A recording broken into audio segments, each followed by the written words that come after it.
In this unit, we will talk about science, technology, and ethics, and we will refer especially to medicine and the moral challenges that it implies. Science and technology are two different areas. Science tries to understand how the world is. That's, for example, what physicists do when they try to explain why the sun shines. Technology, on the other hand, tries to invent machines, objects that help us. For example, when engineers invent a new car. Nowadays, science and technology are together, so we talk about technoscience. For example, that's what happens in medicine. Medicine today has evolved so much that it has created a new area of research called biomedicine. That's the use of live cells for scientific and technological purposes. But not everything that we can do in science and technology is positive and good. That's why we must establish limits to what scientists and engineers can do. Let me give you an example. Imagine a doctor has invented a new medicine and wants to try it on his patients. So he uses it without informing them.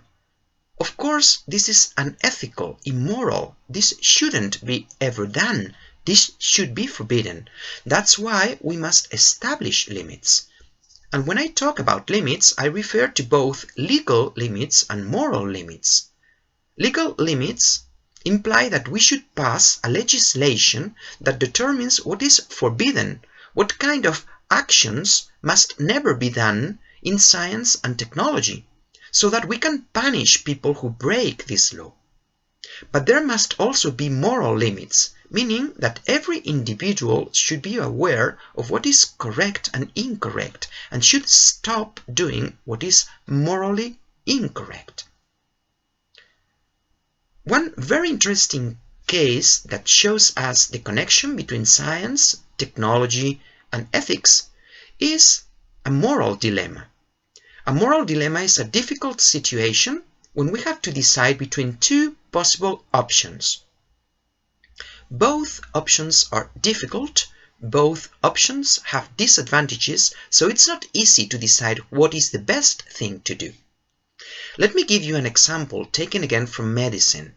Imagine we have a patient that's very ill because he's suffering a strange disease. If we don't do anything, he may die. So the doctors are trying a new surgery with him.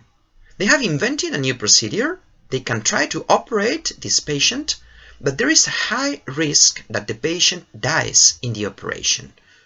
Should the doctors operate him or not? If we don't operate the patient, he might die because of the disease. If we operate him, he might also die because of the operation. So it's tricky. It's not easy to decide what is the best option. What would you do? Here is where medical ethics can help us.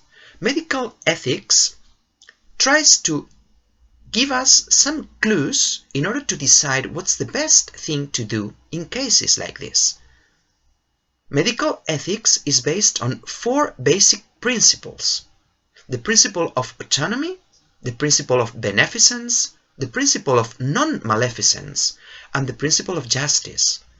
The principle of autonomy means that the patient has to approve, to accept, to give permission to all the things doctors are doing there. The principle of beneficence means that everything doctors do must be used to help the patient.